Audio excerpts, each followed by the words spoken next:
সামনেই বিধানসভা নির্বাচন, এই আবহে রাজ্যে আরো একটি মামলার তদন্তভার নিতে চলেছে এনআইএ। এবার ভাঙড়ে বিস্ফোরণের তদন্ত করবে কেন্দ্রীয় এজেন্সি এনআইএ। তাদের আবেদনে সায় দিয়ে কলকাতা পুলিশকে কেস ডায়েরি হস্তান্তরের নির্দেশ দিল বিশেষ এনআইএ আদালত। 18 মার্চ ভাঙড়ের চালতাবেরিয়ার পশ্চিম বামুনিয়া গ্রামে ভয়াবহ বিস্ফোরণ হয়। তার কয়েক ঘন্টা পর ঘটনাস্থল থেকে প্রায় 24 কিলোমিটার দূরে উত্তর 24 পরগনার হারোয়ায় তৃণমূলের বুথ সভাপতি মসিউর কাজীর দেহ উদ্ধার হয়। তদন্তে উঠে আসে ভাঙড়ে বোমা বাঁধতে গিয়েই জখম হন তৃণমূল নেতা। সূত্রের খবর, তৃণমূল নেতার পরনের লুঙ্গির টুকরো মিলেছে বিস্ফোরণের জায়গা থেকে। বিস্ফোরণ ভাঙড়ে আর বডি উদ্ধার হারোয়ায় কেন? রাজ্য সরকারের অথবা পুলিশের উত্তর কি? উত্তর নেই বলেই চান্স পাচ্ছে এনআইএ।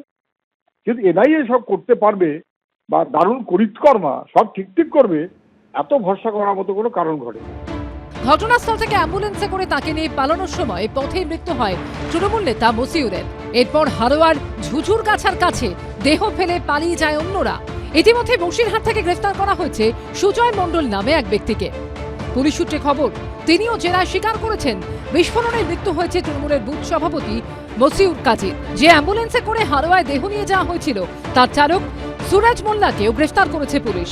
8 এপ্রিল তাকে আদালতে হাজির করাতে নির্দেশ দিয়েছেন বিচারক। ওই দিন ধৃত সুরাজ মোল্লাকে হেফাজতে নেবে এনআইএ। শওকত মোল্লায়ন কোম্পানিকে দিয়ে তৃণমূল কংগ্রেস বর্তমানে যেন তেন প্রকারে ওই সিটটা জিততে হবে, আইএসএফ এর কাছ থেকে জোর করে নিতে হবে, এই মানসিকতার জন্য ভাঙড়ে এখন ভয়ঙ্কর পরিস্থিতি। আপনি 2029-এর তখনও আপনি দেখবেন এই যে এনআইএ তদন্ত ভার নিল, তার কোনো তদন্ত এগোয়ও নি, কিছুই সামনেও আসেনি। এনআইএ বলুন, ইডি বলুন কিংবা সিবিআই, তাদের রেকর্ড এইরকমই, নিচ্ছে নেবে। ধৃতদের বিরুদ্ধে বিপজ্জনক ও প্রাণনাশকারী আঘাত, দাহ্য পদার্থ বিপজ্জনক জেনেও ব্যবহার, বিস্ফোরক আইনে মামলা করা হয়েছে। আবির দত্ত রিপোর্ট, এবিপি আনন্দ। বাবা সাধন পাণ্ডের কেন্দ্রে তাকে প্রার্থী করেছে তৃণমূল। এবার পালা নিজেকে প্রমাণ করার, তাই রয়েছে বাড়তি চাপ, চাই বাড়তি পাওয়ার, দিনরাত ছুটে বেড়ানোর শক্তি। মানিকতলার তৃণমূল প্রার্থী শ্রেয়া পাণ্ডের পাতে থাকছে কি?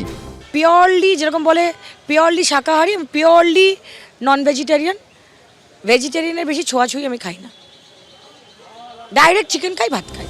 প্রতিদিন ঘুম থেকে উঠে 1 কাপ কফি খান তৃণমূল প্রার্থী, আর তারপর সারাদিন কি খান? শ্রেয়া বলছেন নেই কোনো বাধা ধরা মেনু, যেদিন যা পান তাই খেয়ে পেট ভরান।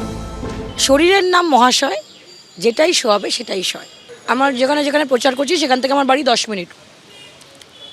আমি যেখানে আছি আমার মা খবর নিচ্ছে, বাইকে করে ছেলে আসছে, টুকটাক টুকটাক করে যা দিচ্ছে, খাবার দিকে তাকাবার আমার এখন সময় নেই। তো বাড়ি থেকে যেখানে পাচ্ছে চিকেন খাচ্ছি, ভাত খাচ্ছি, গাড়িতে প্লেট রাখা আছে, গাড়ি বন্ধ হচ্ছে, আমি সবার সামনে এইভাবেই খেতাম।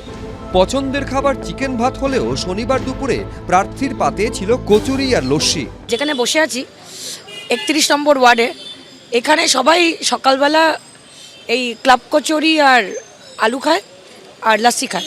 ছোটবেলা থেকে আমি এটাই খাই এখানে। পুষ্টিবিদরা বলছেন ভাতে থাকে প্রচুর পরিমাণে কার্বোহাইড্রেট, থাকে প্রোটিন, ভিটামিন ও খনিজ।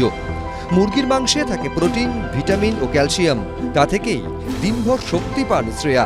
সামনেই ভোট, থাকতে হবে চাঙ্গা, তাই বুঝে শুনে পেট পুজো, কারণ চাঙ্গা থাকার সঙ্গে সুস্থ থাকাটাও চ্যালেঞ্জ। অনির্বাণ বিশ্বাস, এবিপি আনন্দ, কলকাতা। এবিপি আনন্দ, এগিয়ে থাকে, এগিয়ে রাখে।